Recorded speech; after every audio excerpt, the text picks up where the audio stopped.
असल के अहले तशय्यो के अहबाब मौजूद हैं। मैं जिम्मेदारी से कहता हूँ, अहले सुन्नत अहले हदीस सब हजरात की बुनियादी अकीदों को सलाम है, लेकिन हमने किसी ने भी समेत अहले तशय्यो के अहले बैत अतहार से वफा नहीं की है। हमने उनसे ताल्लुक मजबूत नहीं किया है। हमने रोटी कमाने का सिलसिला तो उनके जिक्र को बनाया है। हमने हुसैन का गम तो पढ़ा है, हुसैन का मिशन नहीं पढ़ा है। हमने दुख के लम्हात तो पढ़े हैं, हुसैन पाक के तसव्वुरात की तरफ हम नहीं गए, जबकि हुक्म तो था तमस्सुक का। तूने सिर्फ मुहर्रम में हुसैन से ताल्लुक नहीं रखना, तूने जिंदगी की हर सांस में अहले बैत अतहार से ताल्लुक रखना है। अगर खुदा की कसम हम हर सांस में मौलाए कायनात से मुतल्लक होते, हर सांस में हम हसनैन करीमैन से मुतल्लक होते, तो ये बदबख्तियां हमारे सामने न आती। जो दावा करते हैं हम अहले बैत के मिशन वाले हैं, वो भी बड़ी कमजोरी करते हैं और बाकी अहबाब भी बड़ी कमजोरी करते हैं। फिरका परस्ती आज भी खत्म हो जाती है, बाकी इख्तिलाफात सारे खत्म हो जाते हैं।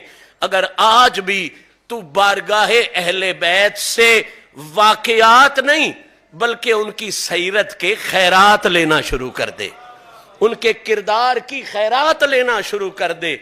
आज तू उनके किरदार की अगर खैरात लेना शुरू हो जाएगा, कोई इख्तिलाफ नहीं रहेगा, कोई झगड़ा नहीं रहेगा। वो तो इतने हौसले वाली सीरत है कि इनके भाई का कातिल सामने आ जाता है तो उसे 3 दिन खाना खिलाते रहते हैं। पूछा जाता है, वो कातिल कहता है, जनाब आपने मुझे नहीं पहचाना। फरमाया, तुझे पहचान के ये काम कर रहा हूं। हजरत कैसे? मैं तो आपके भाई का कातिल था। कहा, बिल्कुल तू कातिल है, फिर इतना एहतमाम, मेरा खाना, मेरे रिहाइश आराम। फरमाया, यही तो बात है, अल्लाह ने रसूलुल्लाह के खानदान को ऐसी ही सीरत अता फरमाई हुई है। तो किबला, अगर ज़ैनुल आबिदीन की आप मानने वाले हैं, ये महीना एक निस्बत से उनके साथ मंसूब है, इमाम पाक की विलादत के हवाले से और आपकी आमद के हवाले से।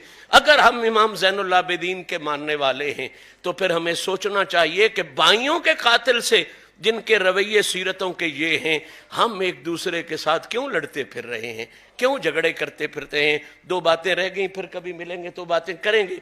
आज की गुफ्तगू का लुब्बे लुबाब और खुलासा ये हुआ कि ये जो बुनियादी 3 हब्लुल्लाह की मुराद